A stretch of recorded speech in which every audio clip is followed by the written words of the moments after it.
a los medios de comunicación, a la empresa privada, a la academia y universidades y a las organizaciones de la sociedad civil que se han hecho presentes. Como primer punto de nuestra agenda, escucharemos las palabras de bienvenida por parte de Roberto Rubio Fabián, director ejecutivo de la Fundación Nacional para el Desarrollo FUNDE, Capítulo Internacional de Transparencia Internacional.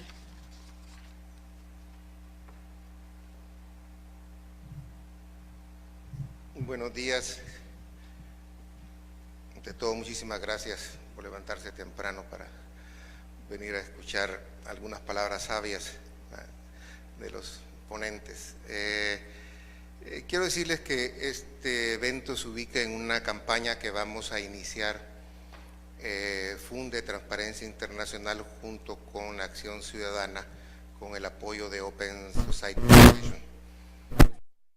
Una campaña que vamos a llevar en los próximos meses y que pretende proponer desde la ciudadanía un conjunto de reformas institucionales que pueden contribuir al combate a la corrupción.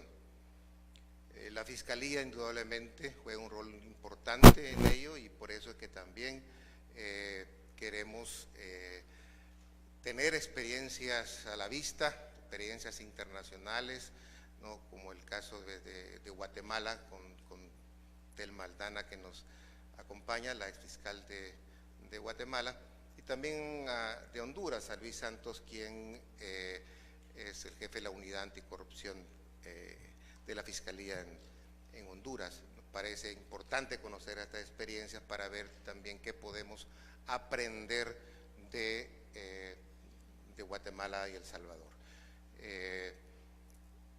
Nuestros colegas también de Transparencia Internacional de Honduras, de Guatemala, pues han estado también de cerca y será importante conocer la perspectiva ciudadana sobre la marcha de las fiscalías y dentro de ellas las unidades, llamémosle así, de apoyo internacional que han tenido, como la CICIG en Guatemala o la MASI en Honduras. Este es un primer evento que lo que busca justamente es poder enriquecer un conjunto de propuestas de mejora de la Fiscalía que vamos a estar impulsando y cabildeando durante estos próximos meses. Así habrá otras que tienen que ver con los gastos reservados de la Presidencia, con la ley del organismo de inteligencia del Estado, con las compras públicas y con también las empresas, el funcionamiento de las empresas públicas. Vamos a tratar pues también de traducir todo esto en propuestas de ley para que sean consideradas pues por los que toman las decisiones, especialmente por el nuevo gobierno, ¿no? Esta es una campaña, ¿no?, que ustedes van a ver pues en los próximos meses, que lleva este conjunto de propuestas. Nos parece fundamental comenzar justamente con la Fiscalía General de la República, ya les digo, por el rol que tiene en el combate a la corrupción, sobre todo ahora pues que vamos a estrenar digamos, nuevo fiscal.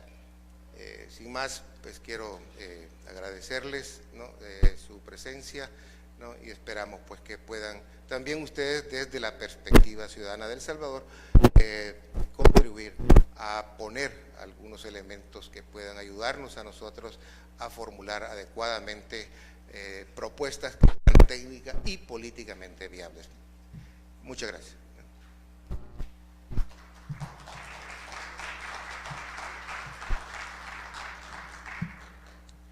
Agradecemos a Roberto Rubio por las palabras. Ahora invitamos al presidente de Acción Ciudadana, Humberto Sáenz, quien va a dar palabras al evento.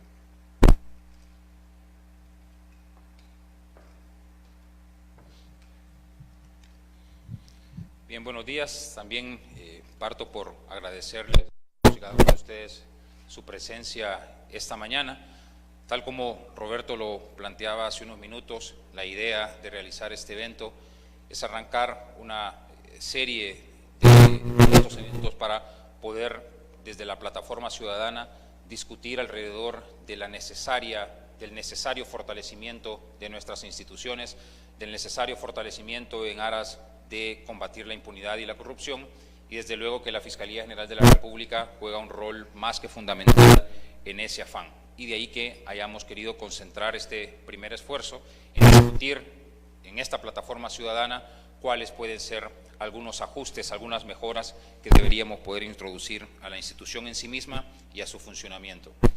Sobre todo en un escenario como el nuestro, en un contexto como el nuestro y con una realidad como la nuestra, en donde al fiscal general de la República le corresponde realizar muchísimas actividades que van desde la defensa de los intereses del Estado y la sociedad, con la generalidad que eso puede implicar, esa misma atribución, el hecho de tener que dirigir además la investigación del delito y tener que promover, ya sea oficiosamente o a instancia de parte, la acción penal, pero también el hecho de que se trata de una institución en que a su máximo titular le corresponde el representar al Estado en todas las instancias y en todos los procedimientos en que el Estado se vea involucrado.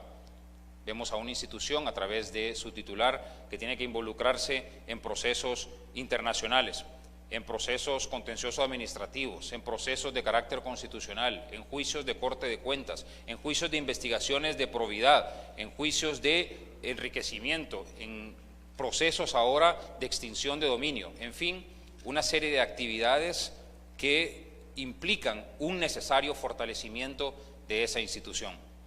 El día de ayer escuchábamos a 3 de los candidatos presidenciales manifestar estar completamente de acuerdo en fortalecer la institución de la Fiscalía.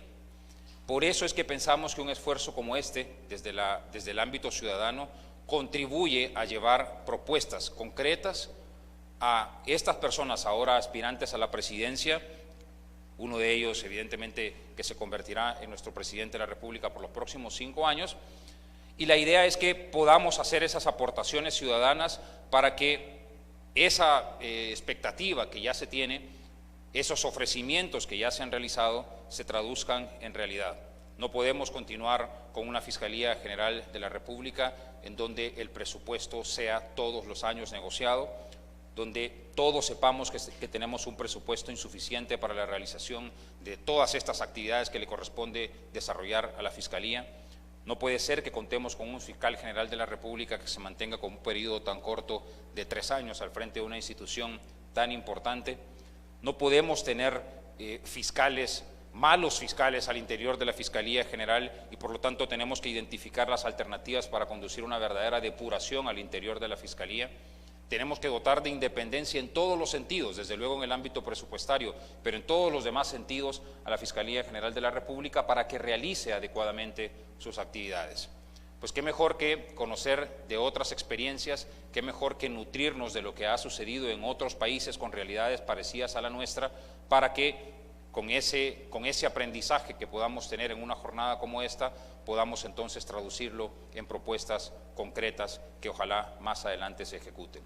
Esa es la idea de esta jornada, a la que por supuesto le vamos a dar continuidad y a la que desde ya les invitamos a que continúen colaborando con nosotros y continúen realizando las aportaciones que ya vienen realizando.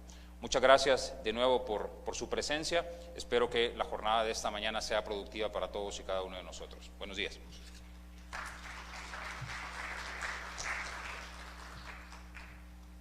Agradecemos a Humberto Sáenz por las palabras. Ahora invitamos a David Holiday, representante de Open Society Foundation, quien va a dar palabras de este evento.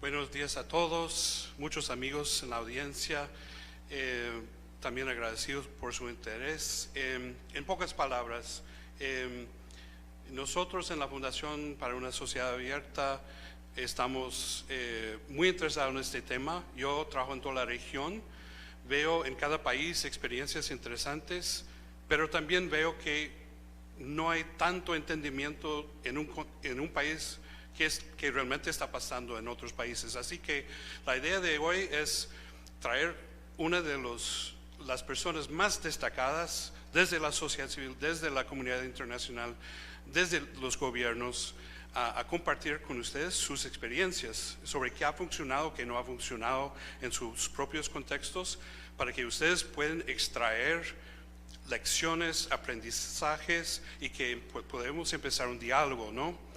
Yo creo que muchos en la comunidad internacional, muchas fundaciones, Seattle International Foundation, Ford Foundation, muchos estamos interesados en acompañar un proceso de combate a la corrupción en esos países, pero yo creo que lo que aquí vamos a hacer es un poco sacarlo del contexto electoral y tener una discusión necesaria sobre para qué queremos una fiscalía, qué es lo que queremos de una fiscalía en el combate a la corrupción, en el combate a los abusos de los derechos humanos.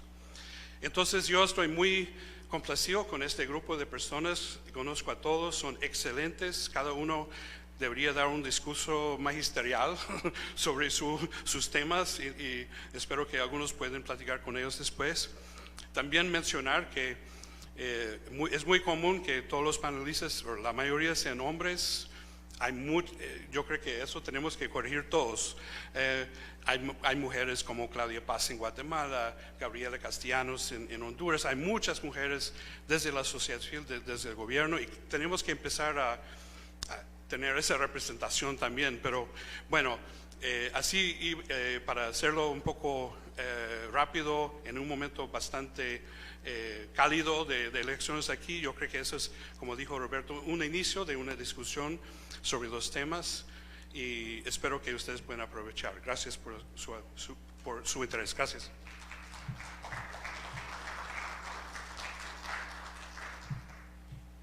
Agradecemos a David Holiday por las palabras de apertura de este evento. Ahora pasamos a la primera conferencia con Telma Aldana, quien es ex fiscal general de Guatemala, con las tema experiencias de la CICIG. Puede pasar.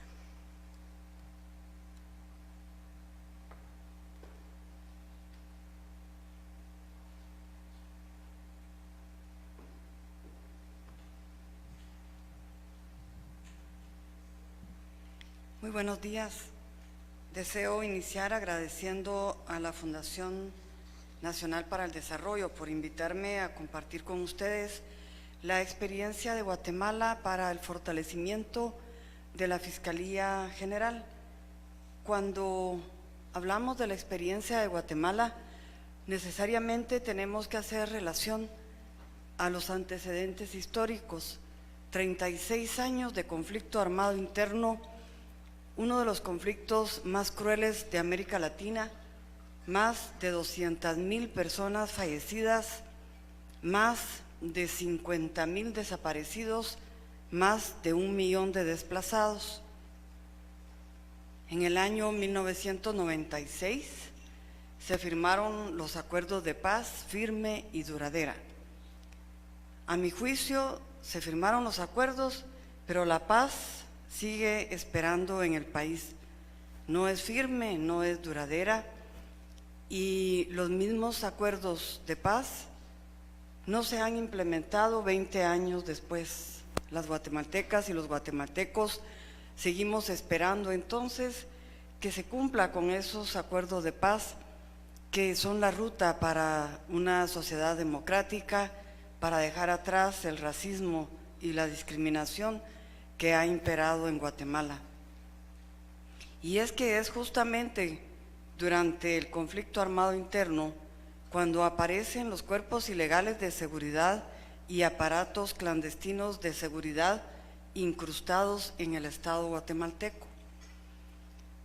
En el año 2006, por gestión de organizaciones de sociedad civil, el gobierno guatemalteco llega a Naciones Unidas reconociendo su incapacidad, pero es un paso importante que un gobierno se reconozca incapaz de desarticular cuerpos ilegales y aparatos clandestinos de seguridad.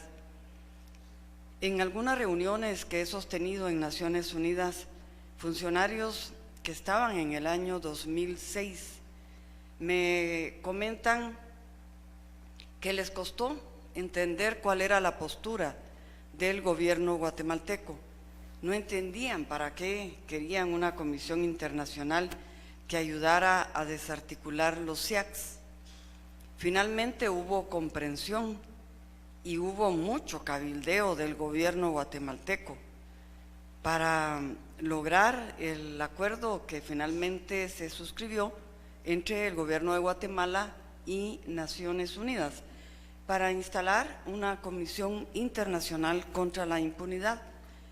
Previo pasó por todo el análisis de la Corte de Constitucionalidad hasta que este acuerdo se ajustó a la Constitución Política de la República y a las leyes nacionales.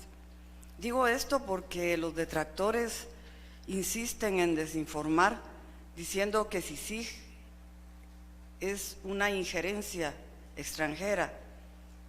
Con lo que les he comentado es evidente que en 5 minutos podemos explicar que fue el gobierno guatemalteco el que llegó a Naciones Unidas a solicitar este mecanismo por su incapacidad de desarticular esos cuerpos ilegales y aparatos clandestinos de seguridad que estaban en el Estado guatemalteco.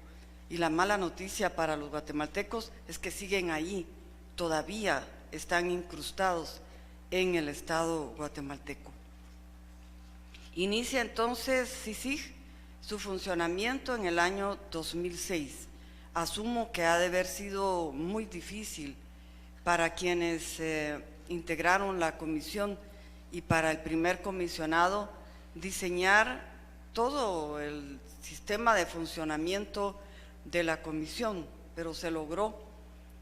Se hizo un convenio con la Fiscalía General, con el Ministerio Público, que ayudó a ese trabajo inicial que tenía que desarrollarse. Con el apoyo de CICIG se logró emitir leyes importantes para el país, se logró también la reforma a la ley contra la delincuencia organizada, que reguló mecanismos importantes como la colaboración eficaz, que se empezó a utilizar años después en el país, pero también se generó una Fiscalía Especial contra la Impunidad, integrada por fiscales que yo llamo fiscales élites, que iniciaron ese trabajo de la mano de investigadores de CICIG. Se generó también la creación de la Dirección de Análisis Criminal, integrada por analistas, particularmente en temas financieros, económicos, de empresa, derecho mercantil, que se han convertido en el cerebro de la Fiscalía General de Guatemala. Cuando yo asumí como fiscal general en el año 2014, la Dirección de Análisis Criminal tenía alrededor de 40 analistas y aún estaban analistas de CICIG colaborando con la implementación de esta Dirección de Análisis Criminal. Yo entregué el cargo en mayo del año pasado y yo autorizaba a analistas guatemaltecos para que fueran a apoyar el trabajo de CICIG. Ese es un traslado de capacidades, porque entonces eran ya los analistas guatemaltecos los que están apoyando el trabajo de la Comisión Internacional contra la Impunidad en Guatemala. Por eso ahora veo con asombro cuando algún funcionario del gobierno guatemalteco dice: pasen ya las capacidades, como que se tratara de una caja que se toma y se entrega. Se ha venido construyendo ese traslado de capacidades a lo largo de estos años. Y también se creó la Unidad de Métodos Especiales del Ministerio Público. Es la unidad especializada en recibir las escuchas telefónicas mediante el proceso establecido en la ley. Quienes integran esta unidad de métodos especiales son debidamente capacitados, con el acompañamiento de CICIG y gran apoyo de la comunidad internacional, especialmente Estados Unidos, con equipo de alta tecnología. Y entonces empieza el verdadero fortalecimiento de la Fiscalía General no es de la noche a la mañana, es un proceso largo. ¿Por qué? Porque el Ministerio Público de Guatemala ha sido diseñado para ser débil, para que no funcione, para que entonces quienes forman parte del crimen organizado puedan reinar en la impunidad. Así es de que desde el año 2006 entonces empieza en Guatemala el fortalecimiento de la Fiscalía General, pero también de la Policía Nacional Civil. Cuando el comisionado Iván Velázquez y yo coincidimos, yo dirigiendo el Ministerio Público y el comisionado en CICIG, teníamos estas herramientas. Logramos a partir de mayo del 2014 100,000 escuchas telefónicas para el caso La Línea, que es conocido internacionalmente. Teníamos una dirección de análisis criminal debidamente fortalecida. Teníamos una fiscalía especial contra la impunidad integrada por fiscales del Ministerio Público que hacían ya equipos de trabajo con los expertos investigadores de la Comisión Internacional contra la Impunidad. Lo que teníamos que hacer con el comisionado era dirigir a estos equipos de trabajo y desde luego tener la voluntad política de dirigir las investigaciones dentro del marco de la ley con objetividad, con transparencia y con un alto, muy alto nivel de investigación. Pero ¿qué pasó con los CIACs? Con aquellos cuerpos ilegales de seguridad y aparatos clandestinos de seguridad incrustados en el Estado guatemalteco. Alguna funcionaria guatemalteca dijo: ¿qué hace la CICIG investigando corrupción? Parece que no se han dado cuenta que esos CIACs, cuerpos ilegales de seguridad y aparatos clandestinos de seguridad incrustados en el Estado guatemalteco, mutaron. Ya dejaron de secuestrar y de asesinar, dejaron el conflicto armado interno, pero se transformaron y se convirtieron en redes político-económicas ilícitas. ¿Y dónde están? En el Estado guatemalteco. Son los CIACs modernos, por llamarlo de alguna manera. Son los mismos los que siguen ahí, incrustados en el Estado guatemalteco. Es La Línea. Si el caso La Línea nos muestra cómo el Estado guatemalteco tenía una estructura criminal dirigida por el mismo presidente de la República, una estructura interna, una estructura criminal externa. La interna estaba integrada por funcionarios de Estado y la externa por personas del crimen organizado, y mandaba la estructura externa tan poderosa que daba órdenes incluso al mismo presidente de la República. Recuerdo una escucha telefónica que me preocupó muchísimo, porque a partir de ahí me di cuenta entonces que el presidente de la República de aquel momento, Otto Pérez Molina, formaba parte de esa estructura criminal. Cuando se genera una reunión en la casa del presidente y la estructura criminal va diciendo cómo se van reuniendo, cómo van llegando a esa casa, y encontramos que el servicio de SAS, que es el que le presta seguridad al presidente de la República, es decir, los guatemaltecos sabemos que donde está la SAS está el presidente de la República y nadie más, pues la estructura criminal preguntaba por teléfono: ¿y está la SAS ahí? Y el otro criminal respondía: sí, aquí está la SAS. La reunión esta quedó debidamente documentada, además de las escuchas telefónicas.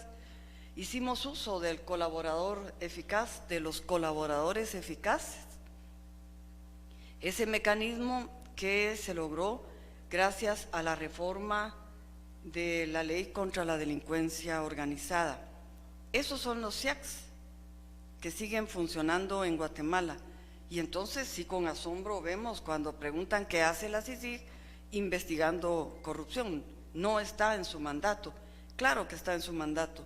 Son esos cuerpos ilegales y aparatos clandestinos que el gobierno guatemalteco en el año 2006 reconoció que no podía desarticularlos y siguen ahí, y siguen debilitados, pero no hemos logrado desarticularlos. Y justamente el acuerdo entre Naciones Unidas y el gobierno guatemalteco dice que CICIG debe de apoyar en la desarticulación de estos cuerpos ilegales y aparatos clandestinos de seguridad, pero además dice ese acuerdo que se debe asegurar que no reaparezcan, y esa parte nos hace falta. Los hemos debilitado y ahora hay un pacto de corruptos en Guatemala que trata de expulsar a la CICIG porque hemos llegado a través de las investigaciones conjuntas Ministerio Público CICIG al corazón de los CIACs en Guatemala, y esa lucha no es fácil. Pero se logró fortalecer el Ministerio Público, por supuesto. Los detractores decían que la CICIG sustituye al Ministerio Público, y eso no es cierto. Si el fiscal general de la República no autoriza una investigación, esta no se puede realizar. Y estamos hablando del inicio de un caso. El fiscal general y el comisionado Iván Velázquez se ponen de acuerdo para iniciar una investigación. Y luego los equipos conjuntos, Ministerio Público y los investigadores de CICIG, realizan el trabajo de manera coordinada. Nadie suplanta a nadie, sino es un verdadero traslado de capacidades. Cualquier país del mundo quisiera tener un equipo de investigadores tan capacitados y tan comprometidos con la investigación. Excuso decir que todos los fiscales del Ministerio Público que integran estas unidades, la Unidad de Métodos Especiales, la Dirección de Análisis Criminal y la Fiscalía Especial contra la Impunidad, han pasado el polígrafo y se revisa su perfil económico constantemente para que tengamos garantía de que serán personas comprometidas en la lucha contra la criminalidad en el país. ¿Y qué hemos logrado? A pesar de los ataques, a pesar de las campañas de desprestigio que hemos tenido el comisionado Iván Velázquez y yo, los fiscales del Ministerio Público, los investigadores de CICIG, a los investigadores de CICIG una comisión o un mecanismo de seguridad nacional en Guatemala que me parece no tiene sentido, porque la inseguridad deriva del pacto de corruptos de quienes han sido presidentes del país, de diputados, de etcétera, etcétera. Acusó a investigadores de CICIG de que no podían entrar a Guatemala porque ponían bombas en sus países, y a todos nos acusan de ser comunistas y de ser guerrilleros y de ser izquierdistas y que queremos hacer de Guatemala una Venezuela. CICIG y Ministerio Público lo único que queremos es avanzar en la lucha contra la corrupción y contra la impunidad y desarticular esos cuerpos ilegales y esos aparatos clandestinos de seguridad convertidos ahora en redes político-económicas ilícitas que han saqueado al Estado guatemalteco, que tienen años de estarle robando al pueblo de Guatemala. Hay un estudio de ICEFI, Instituto Centroamericano de Estudios Fiscales, que nos hace un costo estimado social de la corrupción en Guatemala y nos dice que solo en el año 2015 el costo de la corrupción puede estar alrededor de los 300 millones de dólares, y nos hace una comparación de lo que estos 300 millones de dólares podrían haber servido en el país, o qué implicó, qué costo social tuvo la corrupción solo en el año 2015. 2.6 millones de niños sin alimentación escolar ni útiles, 1.2 millones de niños menores de 5 años no recibieron micronutrientes. Más de 1 millón de niños menores de 1 año dejados de vacunar. En Guatemala hay 1 millón de niños desnutridos. Es irreversible la desnutrición. Y acusamos a la CICIG de injerencia extranjera, pero no acusan a los gobernantes guatemaltecos de tener a 1 millón de niños con desnutrición. Eso sí lesiona la soberanía nacional, eso sí lesiona el tejido social en el país. Más de 300,000 mujeres sin atención calificada en el parto. Más de 22,000 estudiantes de diversificados sin ser atendidos. Más de 5,000 becas dejadas de entregar a adolescentes y jóvenes en situación de riesgo. Y luego nos preguntamos por qué los jóvenes están en las maras. Si las maras ocupan el espacio que los estados corruptos dejan y dan ese espacio a los jóvenes para que puedan subsistir ante un gobierno y un estado indiferente.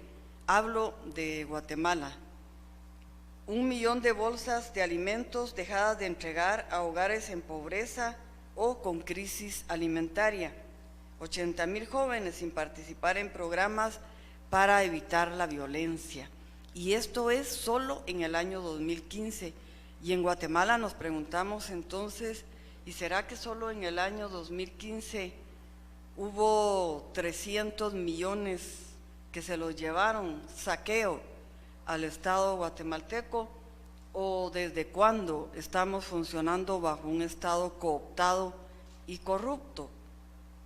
Deberíamos de agradecerle a Naciones Unidas habernos apoyado con la creación de la Comisión Internacional contra la Impunidad, que sin duda ha ayudado con ese trabajo conjunto con el Ministerio Público a bajar este costo social de la corrupción. La corrupción sigue porque es como una enfermedad, como un cáncer, pero yo estoy convencida de que con ese trabajo del Ministerio Público y la CICIG hemos contribuido a bajar este costo social de la corrupción en un país como Guatemala, donde el 60% de la población está en pobreza, 60% de la población en pobreza, un país que es rico en recursos naturales y que tiene ciudadanos y ciudadanas trabajadores que se levantan a las 4 de la mañana para ir a trabajar en el campo, mientras los corruptos de siempre siguen saqueando al Estado. 36% de la población está en pobreza. Esto equivale a 5.945.757 personas en pobreza. El 23% está en pobreza extrema. Esto equivale a 3.865.652 personas que hoy en Guatemala no tienen para comer, mientras que en el caso La Línea, el presidente de la República y la vicepresidenta de la República de aquel momento se llevaban millones a la semana. En Guatemala lo único que ha crecido es la pobreza. Y entonces la CICIG resulta incómoda para quienes quieren seguir bajo ese sistema de corrupción y de impunidad. Y también les resulta incómodo el Ministerio Público y una Fiscalía General que ha respondido al trabajo a pesar de la debilidad en que han tratado de mantenerla. Y para finalizar, manifestarles que son tan hábiles, de verdad hay tanta habilidad, hablo de Guatemala, del pacto de corruptos y de la alianza criminal, que han logrado que miremos para el lado incorrecto, porque se acusa a los jueces, se acusa a los fiscales de ser los responsables de la mora judicial, de la mora fiscal, y siempre estamos pidiéndoles más: jueces que son corruptos, fiscales que no avanzan con los casos, se tardan tanto, quisiéramos que fuéramos más rápido y los acusamos a ellos. Y la mirada debe estar hacia otro lado. La mirada debe estar hacia los partidos políticos, hacia los diputados que han generado ese sistema de corrupción y de impunidad, porque ellos manejan todo desde el Congreso de la República, manejan el presupuesto del Poder Judicial, el presupuesto del Ministerio Público, manejan los nombramientos, es decir, están en todo. Y lo que deberíamos de entender como sociedad que aspiramos a la democracia es que la política y los politiqueros deben de estar muy lejos del sistema de justicia. Solo así se puede fortalecer. Hacemos grandes esfuerzos como este en Guatemala por fortalecer al Ministerio Público. Los países cooperantes han invertido muchísimo en CICIG, pero vamos a seguir con ese esfuerzo y los políticos van a seguir manejando todo a su antojo para que nada funcione y para que siempre reine la impunidad en Guatemala. Nos hemos dado cuenta y entonces sabemos que hay que hacer reformas importantes, ley electoral y de partidos políticos, y generar la carrera judicial como un mecanismo para fortalecer el Estado de Derecho en el país. La autonomía y la independencia del Ministerio Público son fundamentales. Siempre se cambia al fiscal general porque le pasan la factura a los políticos. Yo fui la fiscal general número 12 y tendría que haber sido la número 5 en Guatemala. Quiere decir que prácticamente cada 2 años estaban cambiando al fiscal general. Con el comisionado CICIG y Ministerio Público hicimos el esfuerzo de preparar un proyecto de ley para fortalecer al Ministerio Público y darle estabilidad al fiscal general. Lo logramos y ahora el fiscal general en Guatemala tiene un periodo de 4 años que sigue siendo corto. Hay que poner atención entonces hacia quiénes son los responsables de la debilidad del Ministerio Público. Y tenemos que fortalecer todo, tenemos que fortalecer la democracia, tenemos que fortalecer la Fiscalía General, pero una Fiscalía General, si un cuerpo de jueces debidamente capacitados y que entiendan el rol de las investigaciones tan importantes y de las empresas criminales que existen, es fundamental, porque una buena investigación llega a dar con jueces que o son del pacto de corruptos o de verdad no tienen la comprensión necesaria. Esas buenas investigaciones llegan a sufrir retrasos y manipulaciones con los jueces. Necesitamos una Policía Nacional Civil fuerte, una Policía Nacional Civil que tenga desde condiciones dignas para los agentes de policía, como la capacitación y procesos formativos necesarios, porque al final todo el sistema de justicia inicia desde la Policía Nacional Civil. Necesitamos en Guatemala un Instituto Nacional de Ciencias Forenses, también debidamente con un presupuesto adecuado para funcionar.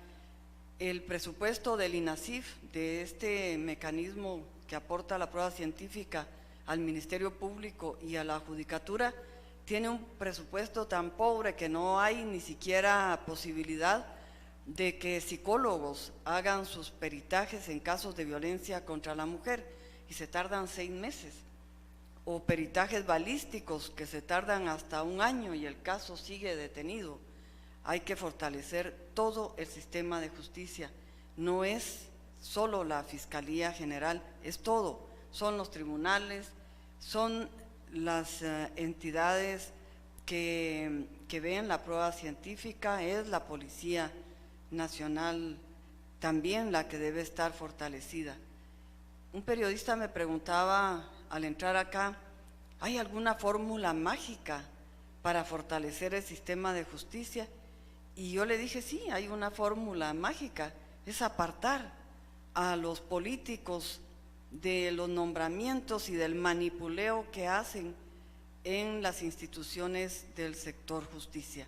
Importante entonces, si queremos construir como países una verdadera democracia y si queremos avanzar hacia la paz, tenemos que tener un sistema de justicia independiente, sólido, y apoyo internacional ha habido y hay suficiente para ese fortalecimiento. Muchas gracias.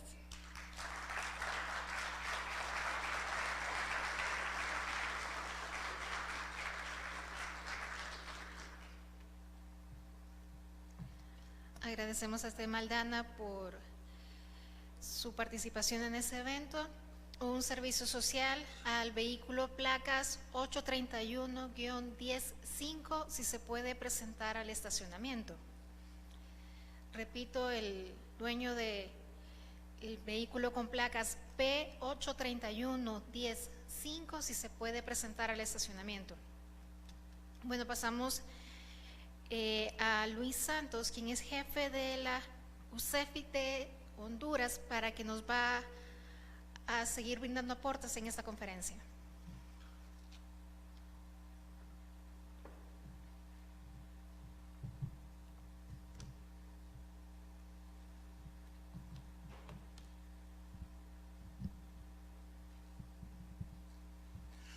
Buenos días a todos.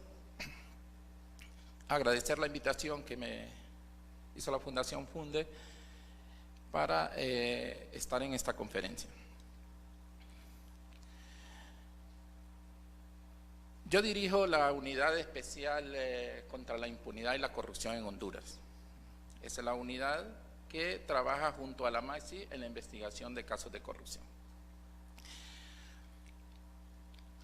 ¿Cómo se estableció esta misión internacional en Honduras? Pues les contaré algunos antecedentes de la lucha contra la corrupción que ha habido en nuestro país. El Ministerio Público, como en todos los países de la región, creo que surgió más por la impunidad en los casos de corrupción que habían en nuestros estados. Los homicidios, los robos, los hurtos, esos siempre se han perseguido y siempre se han castigado. O sea, independientemente existiera el Ministerio Público o no. Pues en Honduras el Ministerio Público surgió como un clamor para combatir a los corruptos. Los primeros fiscales generales hicieron un intento por hacer esa lucha contra la corrupción. Sin embargo, se vino deteriorando el Ministerio Público, así como la política llegó a tener influencia en la institución. Es así que un fiscal general tuvo que renunciar por presiones del Ministerio Público porque la Asociación de Fiscales se negó a retirar los casos de corrupción que se habían incoado ante los tribunales contra un expresidente de la República. Un fiscal general dio una orden que debían de retirarse 10 casos de corrupción que había ante la Corte y los fiscales nos negamos a hacerlo. En ese sentido, iniciamos una huelga para que este fiscal general renunciara del Ministerio Público. El fiscal general renunció, nombraron otro fiscal general. Este fiscal general era peor que el anterior. Logró de una manera más diplomática que estos casos también fueran retirados y quedaran en la impunidad. Luego, este fiscal general cumple su periodo y nombran otro fiscal general. Es en el periodo en ese periodo se da en Honduras los que unos llaman sucesión presidencial y otros llamamos golpe de Estado. Ese periodo, nosotros desde el punto de vista fiscal y desde el trabajo que hacemos en el combate a la corrupción, creemos que ese periodo fue el de mayor deterioro de nuestro país. A mí me tocó también la oportunidad de dirigir la unidad que investiga a los altos policías de Honduras, y tanto los policías como en la corrupción fue cuando hubo más enriquecimiento ilegal hubo mucho enriquecimiento ilícito de mucho funcionario policial y del gobierno. Es así como también el Ministerio Público se ve incluido en este etapa de deterioro del país. Tanto que el Ministerio Público, los vehículos blindados que rentaba, se los rentaba a una rentadora que era del crimen organizado. Este fiscal general salió, cumplió su periodo, salió, pero el clamor de la población se empezaba a sentir. Hubo una comisión interventora del Ministerio Público. Esta comisión interventora tuvo buenas intenciones al querer hacer una reforma dentro de la institución. Seleccionó a los mejores fiscales para que dirigieran cada una de las unidades del Ministerio Público, pero su periodo fue muy corto. Su periodo fue de 3 meses a 4 meses y tuvo que abandonar el Ministerio Público. Ingresó el fiscal general actual, el abogado Oscar Chinchilla. Cuando el abogado Oscar Chinchilla ingresa al Ministerio Público, la mayoría de jefes que se habían puesto en esta unidad los envía a una unidad especial, una unidad que se llamaba, una unidad que iba a investigar los casos más grandes que había en el Ministerio Público. Uno de esos casos era el caso del Instituto Hondureño de Seguridad Social. Estos fiscales hacía muchos años no actuaban de manera activa en casos ante los juzgados. Sin embargo, nadie esperaba el trabajo que iban a realizar dentro de esa unidad. Se descubrió el caso que hasta ahora se ha llamado el caso más grande de corrupción en nuestro país. Cerca de 7.000 millones de lempiras se habían sustraído del Instituto Hondureño de Seguridad Social. Cerca de 3.000 muertos habían habido en nuestro país como consecuencia de la falta de atención del Instituto Hondureño de Seguridad Social. No habían medicinas, a los doctores reclamaban mejoras salariales, las salas estaban en completo abandono y todo el mundo se preguntaba qué se había hecho el dinero del Seguro Social. Pues cuando se descubre que mucho de este dinero había salido del Seguro Social para financiamiento de campañas políticas. Ante esta situación, pues se crea en Honduras lo que se llamó el Movimiento de Indignados, un grupo de personas, creo que al principio eran 10 o 20 personas, que frente al Seguro Social, todos o un día por semana se ponían con antorchas a hacer reclamos por lo que estaba pasando en el seguro. Ese movimiento de antorcha fue creciendo en tan corto tiempo que para mayo del 2016, esto inició como en enero, febrero del 2015, para mayo del 2016, el movimiento de antorchas eran las manifestaciones más grandes que se habían realizado en el país.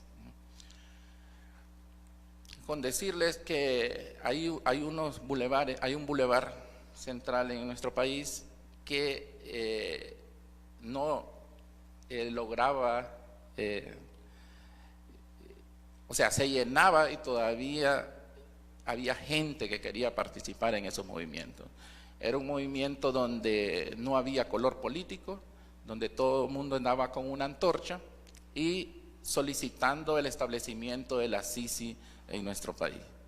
La CICI porque a través de los medios de comunicación se había escuchado el trabajo, o teníamos conocimiento, o se tenía conocimiento del trabajo que estaba haciendo la CICI en Guatemala.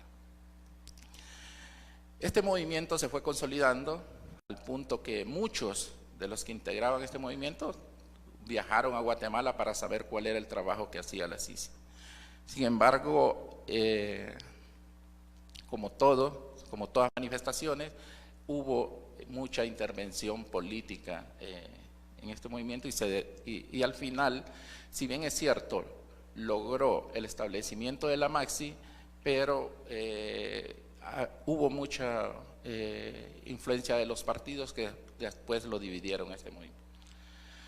Pero lo que realmente se toma la decisión de de establecer una misión internacional es cuando cuatro de estas personas que participaban dentro del movimiento de los indignados deciden establecer una huelga de hambre. Estas 4 personas se pusieron en huelga de hambre frente a Casa Presidencial. Es cuando el presidente de la República llama al diálogo. Llama al diálogo y de ese diálogo surge de él una propuesta de una misión internacional. No como una Sisi, como lo estaba solicitando el movimiento, pero sí, él decía una misión internacional con mucho más poderes de las que tenía la Sisi. Eso sí, a través de la OEA.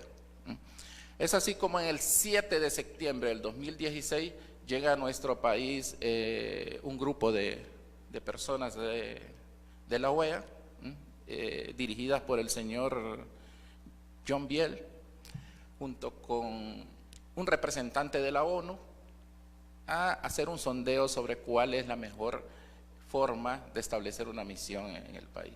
El 12 de septiembre, o sea 5 días después, ellos proponen la creación de una misión internacional contra la impunidad de la corrupción.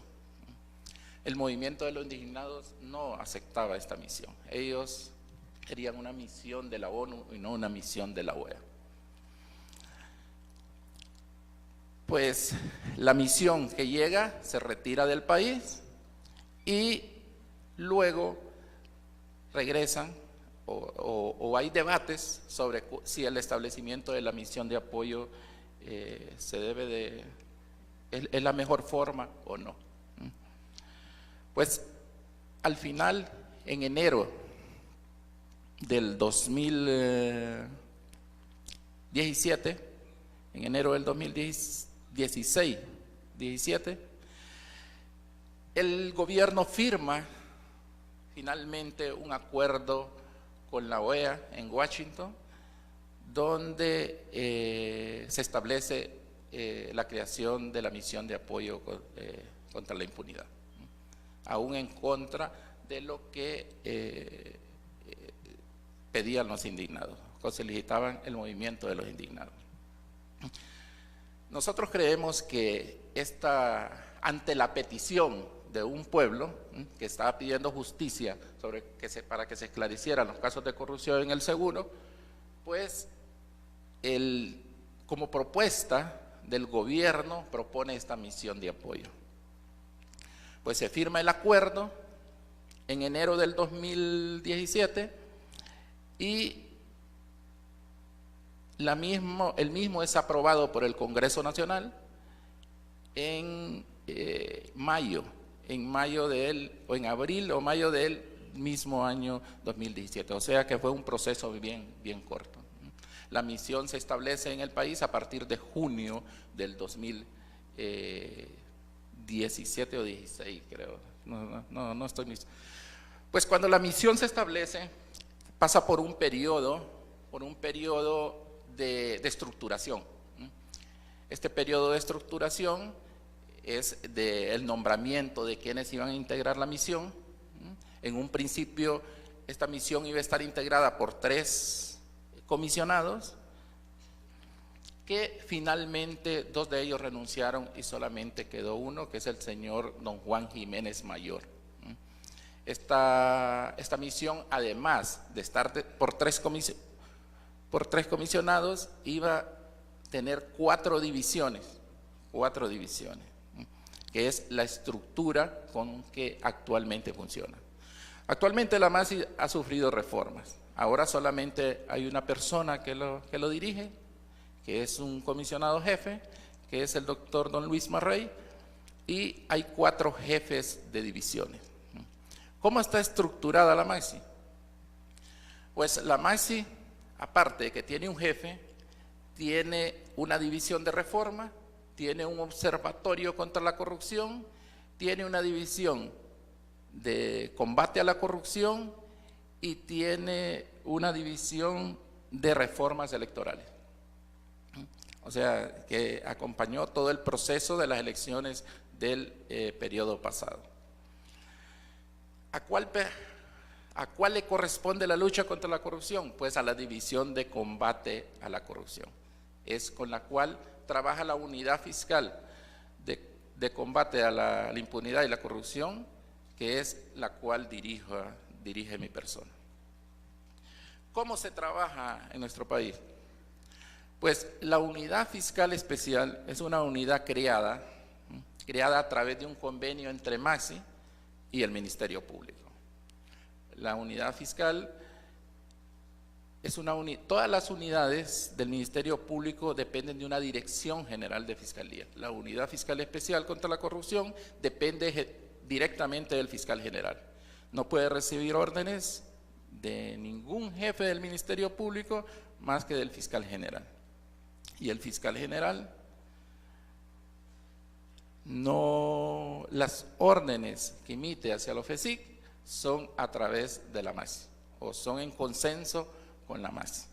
Eso nos blinda con independencia y de una forma de actuar que no estamos obligados a informar al fiscal general. Sin embargo, por cortesía, todo lo que nosotros hacemos se los informamos. La unidad fiscal está integrada por 38 personas. Estas 38 personas está dividido en cuatro secciones: una sección de investigación, una sección de análisis financiero, una sección de análisis criminal y los fiscales. Creo que esta es la fortaleza más grande para luchar contra la corrupción y más contra las redes contra la corrupción. ¿Por qué? Porque trabajamos a través de lo que se llama equipos integrados. A diferencia de lo que se hace en Guatemala, nosotros lo hacemos a través de equipos integrados. Cada una de estas secciones forman un equipo dentro del Ministerio Público y de esa misma forma está integrada la División de Combate a la Corrupción de la MAXI.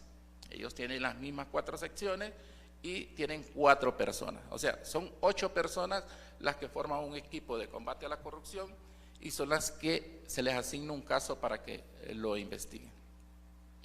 Además, hay especialistas informáticos forenses que se encargan de descargar toda la información de los teléfonos y de los equipos informáticos.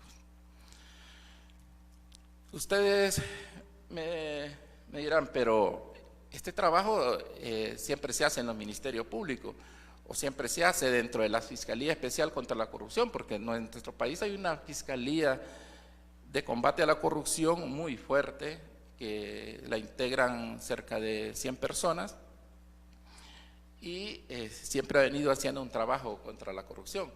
Sí, pero lo que pasa es que la visión del combate a la corrupción desde la unidad fiscal contra la impunidad y la corrupción es una visión más integral. Nosotros no investigamos los casos, los investigamos con una visión de criminalidad organizada, porque realmente eso es lo que hay detrás de la corrupción. Hay organizaciones, hay mafias, hay redes. Entonces, eso nos ha llevado a descubrir todas las redes de corrupción que hay en nuestro país.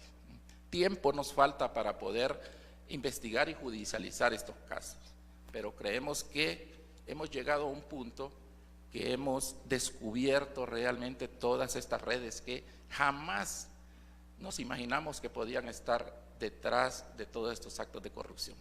Yo tengo 20 años de estar en el Ministerio Público, casi todo mi tiempo lo he dedicado a la lucha contra la corrupción, pero jamás creí que detrás de todos estos actos de corrupción estaban redes establecidas como que fueran empresas mercantiles para drenar el dinero del Estado.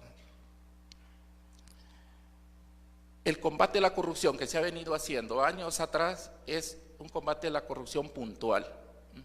Un secretario de Estado que incurre en un acto de corrupción y se le procesa ante los tribunales por ese acto de corrupción que hizo. Un diputado que malversó tal cantidad de dinero y se le procesa ante los tribunales, o abusó de las facultades que le permitía la ley y fue llevado ante los tribunales. Esa es la corrupción que se ha combatido en nuestro país, pero nunca se había intentado descubrir por qué ese secretario de Estado había hecho lo que hacía. Ningún funcionario va a sobrepasar sus facultades si no hay algo detrás de ese abuso de autoridad que realizó. Es así como nos empiezan a llegar los primeros casos a la unidad fiscal. Recuerdo que el primer caso que nos llegó es un caso de 20 folios. Los casos que la unidad fiscal en Honduras conoce, contrario a lo que pasa en Guatemala, son seleccionados por la Maxi. Nosotros no podemos conocer cualquier caso de corrupción. La Maxi nos dice, aquí está este caso, lo vamos a investigar. Nosotros no podemos escoger, esa es una de las limitaciones que nosotros tenemos. Nosotros lo tenemos 18 casos, pero hay casos que tienen 60 líneas. Pues el primer caso es un caso de 20 folios que se llama Red de Diputados. En ese folio se denunciaba a 5 diputados que dentro de un proceso de votación en el Congreso no siguieron la línea de su partido y votaron a favor de lo que estaba proponiendo el partido contrario. Cualquiera podría decir, pues, estos 5 diputados hay que investigarlos y acusarlos. A través de ese caso hemos descubierto la red de corrupción más grande que había en nuestro país. Nos fuimos al presupuesto general de la República y encontramos que había una partida que decía donaciones a ONG, donaciones a ONG y fundaciones. Y el presupuesto aprobado en esa partida para donaciones a ONG era de 16,000 millones. O sea, 8 veces más que el presupuesto del Ministerio Público, 2 veces más que el presupuesto de la Secretaría de Salud y casi un 50% más que el presupuesto de la Secretaría de Educación. Eso nos llamó la atención y los pagos que se le habían realizado a esos 5 diputados habían sido a través de una ONG. Así descubrimos que cerca de 70 organizaciones sin fines de lucro se habían prestado para drenar dinero del Estado. Pero no en cantidades pequeñas, en cantidades millonarias. Tanto que el Ministerio Público en esas épocas tenía un presupuesto de 900 millones de lempiras y una ONG de estas se le habían otorgado 1,000 millones de lempiras supuestamente para realizar proyectos. Ninguno de estos proyectos se realizó. Ninguno de estos proyectos. Todo este dinero, así como entraba a las ONG, era transferido a diferentes cuentas personales. Este caso, mientras estaban las revueltas en el 2009, en el 2018 creo, sobre las protestas sobre la reelección del actual presidente de la República, nosotros estábamos en las oficinas donde estaba toda esta documentación, decomisando la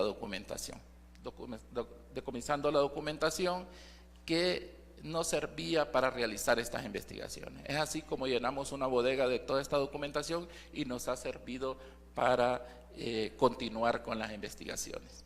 Nadie se dio cuenta que fuimos y trajimos y está en nuestro poder. Así surgió uno de los casos más grandes judicializados también, que se llama el caso Pandora. El caso Pandora, que son cerca de 10 millones de dólares, cerca de 14 millones de dólares, que fueron sustraídos íntegramente de una institución del Estado a través de una ONG y fue utilizado para campañas políticas. Para finalizar, ¿es perfecta la misión de combate a la corrupción pública en nuestro país? Pues no. También ha tenido críticas. La misión de apoyo se le ha atacado como que también vulnera la Constitución. se le ha dicho que se ha sobrepasado sus facultades, lo cual no es cierto, porque la misión de apoyo en Honduras no puede realizar ninguna actuación judicial si no es a través de la UFESIC. Es la unidad fiscal especial quien decide cuáles son los casos que se deben judicializar. De hecho, si la misión de apoyo contra la impunidad dice este caso debe judicializar y la UFESIC dice que todavía no existen pruebas suficientes para poderlo judicial, no se hace. Entonces, es una misión de colaboración, de asesoramiento, de apoyo, de mucho apoyo y también de acompañamiento, pero la decisión última la lleva la unidad fiscal especial contra la impunidad y la corrupción, que depende del fiscal general. Por eso decimos muchas veces que el funcionamiento de la misión internacional en nuestro país va a depender mucho del fiscal general que haya. Por ahora tenemos todo el apoyo, esperamos que así siga siendo y continuar con el trabajo que venimos realizando. Muchas gracias.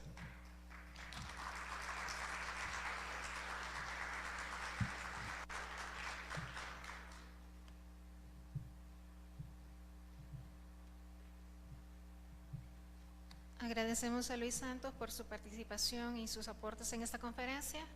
A continuación vamos al simposio denominado Modelos y Propuestas para el Fortalecimiento de la Fiscalía General de la República.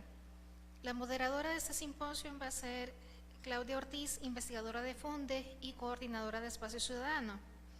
Los comentaristas que tendremos en el simposio es Telma Aldana, ex fiscal general de Guatemala; Luis Santos, jefe de la UCESIC en Honduras; Manfredo Marroquín, presidente de Acción Ciudadana Guatemala; Carlos Hernández, director ejecutivo de ASJ en Honduras; Charles Kahl, profesor asociado de American University; y Arturo Aguilar, director ejecutivo de Seattle International Foundation, a los cuales les pido que si pueden pasar.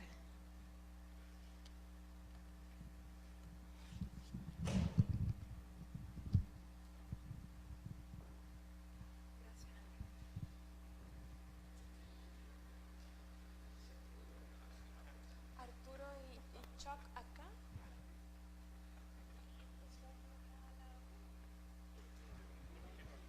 Y usted aquí en esta silla acá.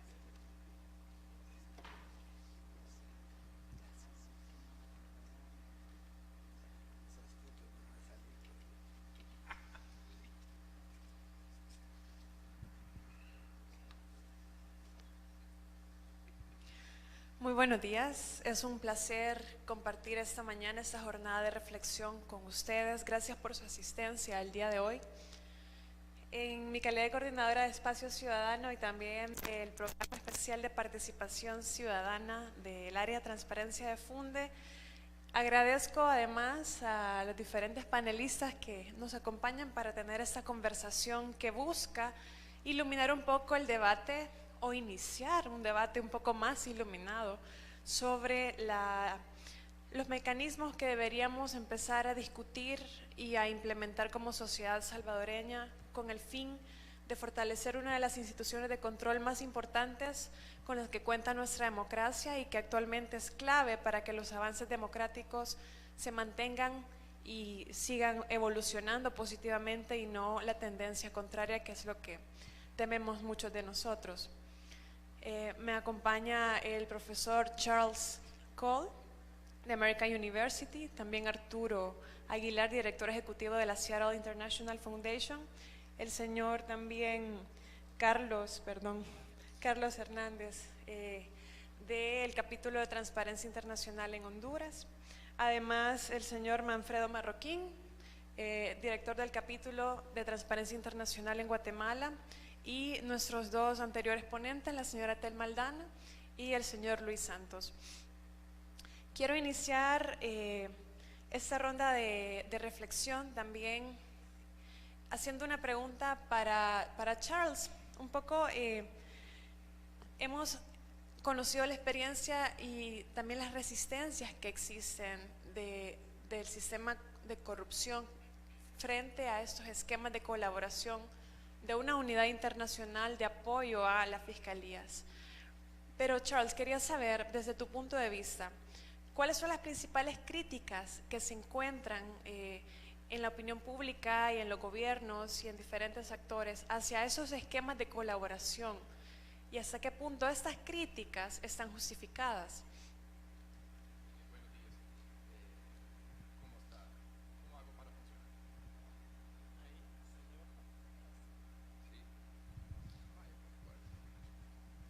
Bueno, muy buenos días a todos. Gracias por la invitación de estar aquí. Y yo dirijo un proyecto que da seguimiento e investiga a estas instancias que nosotros denominamos híbridas, ¿no? Que son mezclas de capacidades internacionales y nacionales. Y estas son la CICIG y la MAXI en este caso. Los que les distinga de la tradicional asistencia técnica, ¿no? Que ya por muchos años los donantes han dado asistencia técnica por muchos años, y en la región muchos creen que no ha dado mucha eficacia este acercamiento. Entonces, lo inusual de estas cuestiones innovadoras de CICIG y MAXI es que combinen un mandato internacional y personal internacional técnico que les ayudan y asisten a estas entidades nacionales, ¿no? ¿Cuáles son las críticas? Me pregunta. Entonces, primero, yo creo que ya se aludió los fiscales que ya hablaron sobre la crítica de una violación de la soberanía, es decir, injerencia internacional en cuestiones nacionales. Entonces, esa crítica yo lo hallo que no tiene mucha fundación, y en particular ya la fiscal Aldana ya mencionó que fue un acuerdo que creó. Estos son acuerdos consensuales pedidos por los gobiernos a principio, como mencionó. Segundo, el sentido de que es una violación de la soberanía que se está manipulando o empujando investigaciones o judicializando casos es falso, ¿no?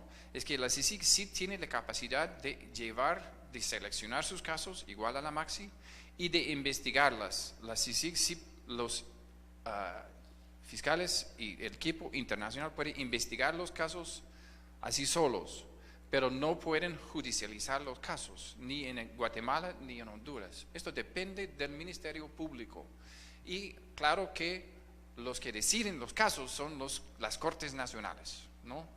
Entonces, en ese sentido es importante entender eso, porque muchos, yo me sorprendí en Honduras, muchos creían que en CICIG querían una CICIG porque creían que la CICIG tuvo el poder de llevar casos ante las Cortes, que no existe esta capacidad, ¿no? Y la tercera parte del mito es de violación a la soberanía, es que se puede buscar cambiar la Constitución. Bueno, la CICIG ha sido sujeto a esta crítica, pero la CICIG solo lo que hace es presentar propuestas que es parte de su mandato. Y estas propuestas se pueden aceptar o no aceptar a las instituciones nacionales. Entonces, la MAXI tiene el mismo mandato también, que no ha tenido tanto éxito como en Guatemala la CICIG en ayudar a facilitar reformas. Bueno, brevemente, dos críticas más que descarto, que voy a considerar. Uno es que dicen que la CICIG no responde a ninguna autoridad, porque no responde a las Naciones Unidas.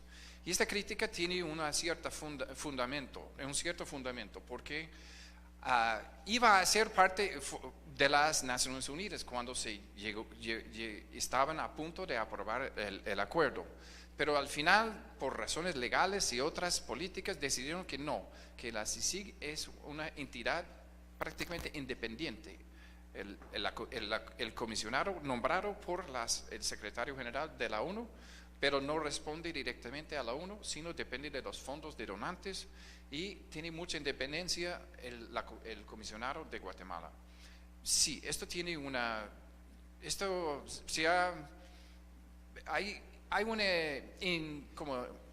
ansiedad que viene que cuando existe una entidad que no tiene a quién responder.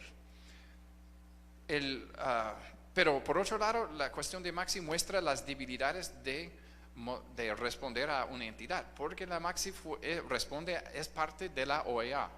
Y esto, desde nuestro análisis, es una de las debilidades más fuertes de la Maxi, porque tiene una burocracia, unos procesos de recursos humanos, de aprobar fondos por cada cosa, tiene que ir por Washington y dura mucho tiempo y se meten muchos criterios que no son óptimos. Entonces, esta es una de las críticas bien fundadas que se hace a la Maxi. La tercera cosa que voy a mencionar es que cuando se creó la Maxi fue una crítica de que no es CICIG, que no tiene dientes la Maxi como tiene la CICIG. Entonces, es cierto que el mandato que Maxi no tiene la misma capacidad de investigación independiente que tiene la CICIG.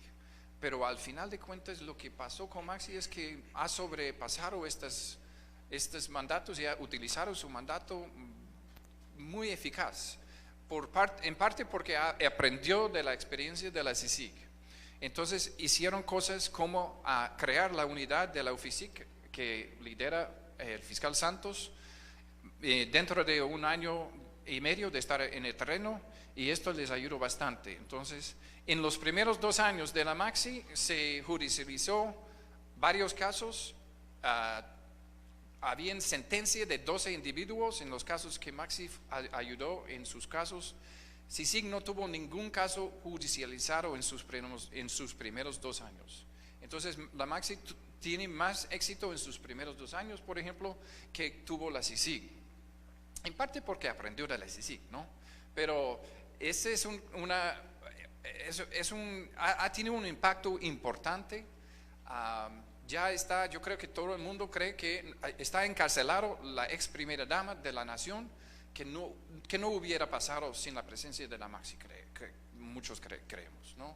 Entonces ya esta crítica que no tiene dientes, yo creo que se ha mostrado que no tiene tanto fundamento que debe ser. Bueno, termino con eso. Sí, muchas gracias, Chuck, también por el buen uso del tiempo.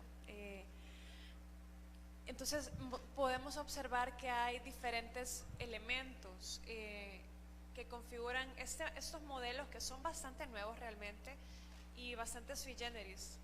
CICIG surge como algo muy particular desde Guatemala, y luego Maxi trata de emular esto pero con otras características, y podemos empezar a ver algunos elementos en común y elementos que difieren de uno y otro país. Pero quería continuar con Arturo un poco, y ya para hacer una pregunta muy directa por lo que nos convoca hoy, ¿cuáles crees que son los elementos que se pueden extraer de estos 2 modelos que aún todavía están realmente implementándose o iniciando una implementación? ¿Qué elementos podrían ser aplicables a El Salvador y cuáles no, respondiendo a nuestra realidad muy particular? Gracias. Primero, gracias por la invitación, ustedes por venir. La fundación que yo dirijo ahora, solo para que sepan por qué estamos aquí, está dedicada a Centroamérica, varios temas, entre uno de sus temas principales es el Estado de Derecho y la buena gobernanza. Entonces, tratamos de apoyar las mejores ideas que encontramos en Centroamérica y consideramos que esa es una buena idea. Antes de eso, yo trabajé en mi país en temas de administración de justicia y de Estado de Derecho también. Entonces, elementos comunes, yo no me voy a atrever a calificar qué es lo más apto o no para El Salvador, pero creo que sí puedo dar algunas ideas sobre modelos, y no solo desde el modelo internacional, sino desde la combinación del modelo nacional con el modelo internacional, que creo que pueden ser aplicables a cualquier realidad que tenga un modelo acusatorio, un modelo penal acusatorio. Pues partiendo de eso, yo le veo 2 elementos principales. Uno es la voluntad política de la cúpula institucional del Ministerio Público, de la Policía Nacional de un país. Eso es un elemento fundamental. Y el otro elemento fundamental es el grado de eficacia o ineficacia estructural de las instituciones. Hablemos del Ministerio Público y hablemos, por ejemplo, de la tasa de impunidad o de eficacia. Es diferente forma de hablar de la misma medida. Entonces voy a hablar de una primero, de la cuestión de la voluntad política, y luego del tema de la eficacia y ineficacia estructural. Partamos de que en el país hay voluntad política, y usemos de ejemplo el caso de Guatemala. Como bien mencionó la señora exfiscal, desde el 2008 empieza, creo que en la única institución de Guatemala en donde hay una política pública sostenida por 10 años, del 2008 al 2018. Y eso se nota, cuando hay una política pública que es transadministracional, por llamarle de alguna manera, se nota. Eso no sucede en mi país, cambia un gobierno, cambia una administración, se empieza todo de cero. Aquí no, había una política sostenida desde el fiscal Velázquez Arte, la fiscal Paz y Paz, la fiscal Aldana, la fiscal Porras. Cuando hay una voluntad de desarrollar cambios institucionales y de hacer justicia, existe entonces la posibilidad de desarrollar planes de persecución penal estratégica, es decir, de definir prioridades y de hacer diseños institucionales para poder adelantar esas prioridades. Yo creo que ese es un elemento importantísimo. Sin esa voluntad no se puede hacer nada, ¿verdad? Nada. Pueden haber mucha transferencia de capacidades, se pueden tener los mejores fiscales, los mejores analistas y los mejores investigadores, pero si no se toma la decisión valiente de llevar adelante un caso de los que no se hacían antes, pues esos fiscales van a estar ahí de repente escribiendo buenos artículos, pero no haciendo el trabajo que se tiene que hacer, ¿verdad? Pasando al otro elemento, ¿verdad? Y que creo que puede servir para estos modelos acusatorios de persecución penal. Uno es la capacidad de elegir fenómenos criminales a investigar, ni siquiera casos, pero por lo menos fenómenos a investigar. Por ejemplo, se hizo en Guatemala una investigación sobre la realidad, contexto y tal, y se dicen cuerpos ilegales y aparatos clandestinos de seguridad han mutado, como bien dijo la señora exfiscal. ¿Cómo se ven ahora? ¿En dónde están ahora? Se identifican 5 fenómenos criminales: corrupción, corrupción judicial, lavado de activos, narcotráfico y estructuras de alto poder que generaban violencia, ¿verdad? Y, una más, y corrupción en las aduanas, que era un fenómeno muy profundizado de corrupción en mi país. Ese es un gran elemento, poder analizar la realidad y poder elegir. ¿Por qué hago énfasis en esto? El fiscal Santos no me dejará mentir, porque él ha sido fiscal, digamos, no de fiscalía élite, sino también de fiscalía general. Las legislaciones centroamericanas no permiten decidir qué casos se persiguen o no se persiguen, son todos. Y si hay, como en Guatemala, 400,000 causas al año, hay que procesar 400,000 causas al año. Evidentemente no se van a procesar, pero legalmente hay que hacerlo. Una fiscalía sí tiene la capacidad de seleccionar qué fenómeno criminal y eventualmente qué caso, ¿verdad? Eso, el segundo elemento, eso me lleva al segundo elemento, la cantidad de casos. Un radio, usemos el ejemplo de Guatemala una vez más, que en Honduras es similar. El radio de casos que tiene digamos un fiscal de homicidios en su mesa, algunos tienen 150, 200, 500 homicidios que resolver, obviamente no los va a resolver, ¿verdad? Y un fiscal de una fiscalía de estas como UFESIC en Honduras o FESI en Guatemala tiene un caso, uno solo, enorme por supuesto, pero un solo caso, ¿verdad? La posibilidad de especialización y la dedicación de recursos humanos y materiales para desarrollar una investigación seria. Todos estos casos son macrocriminalidad, son casos grandes. Entonces no se puede pretender que con recursos ordinarios se puedan procesar este tipo de expedientes, se necesitan recursos extraordinarios. El tercer elemento es que se puede contar y se cuenta, y como bien lo dijo la señora exfiscal, con entidades dentro de la institucionalidad nacional que fueron capacitadas o se ayudó a capacitar por estas entidades internacionales, en donde se realiza el procesamiento, el ordenamiento y el análisis de enormes cantidades de información. La señora exfiscal habló de un dato de una investigación de Guatemala, del caso de la línea, dijo 100,000 escuchas telefónicas. Cuando uno escucha el número y dice 100,000 es mucho, pero cuando uno lo desglosa, ¿qué es eso? Una llamada puede durar 10 segundos, pero otra llamada puede durar 20 minutos y hay que escucharla toda. Y la que es útil penalmente son 5 segundos aquí y 5 segundos acá. Entonces son 100,000. Y lo complemento con otro número. ¿Se recuerda, señor exfiscal? Son 1 millón de documentos los que se analizaron en ese caso. Es un pequeño ejército de analistas criminales que tienen la capacidad de procesarlo. Eso en mi país antes no existía, ¿verdad? Es un proyecto que se empezó en el 2011 y que ha continuado hasta el día de hoy. Cuando empezamos ese proyecto, habían 8 personas, encabezadas por un buen amigo que se llama Rubén Rivera. Ahora, no sé, deben haber 300 personas solo en esa dirección. 250, dice la señora exfiscal. 150, sí, es un crecimiento exponencial. Voy al otro punto y me apuro. El know-how, cómo investigar, ¿verdad? En los modelos de investigación criminal en estos dos países, el Ministerio Público tiene la Dirección Funcional de la Investigación Criminal. ¿Qué quiere decir eso? Que el fiscal per se no debería ir y hacer la diligencia, debería ordenarle a un policía para que vaya y haga la diligencia. Eso generalmente no sucede, el fiscal tiene que ir y hacer la diligencia. Y eso en cualquier tipo de delito, un hurto, un delito de índole sexual, un homicidio, etc. Ahora, cuando estamos hablando de delitos de investigación financiera como la corrupción, la lógica de la investigación criminal es absolutamente diferente, completamente diferente. Y para un fiscal que fue formado en las universidades de estos países, yo soy abogado de una universidad guatemalteca, cuando a uno le presenta un documento, un folio, no digamos un folio, digamos 500 folios con números, y le dice usted tiene que encontrar el delito ahí, es como que mejor le presentan en arameo antiguo, tiene más chance de entenderlo, ¿verdad? Entonces esa capacidad se está generando y se generó, la capacidad de construir, por un lado, auditores forenses y analistas forenses, por otro lado, abogados penalistas que entiendan la lógica criminal de la investigación financiera, que puedan hablar los dos idiomas, el idioma de los números y el idioma jurídico, para después llegar y convencer a un juez que no tiene ninguna idea de investigación financiera. Eso se ha desarrollado también. Lo otro es el análisis documental, que tiene que ver más o menos con esto. Cuando le dan una montaña de documentos y tienen que encontrar ahí las cosas, es difícil.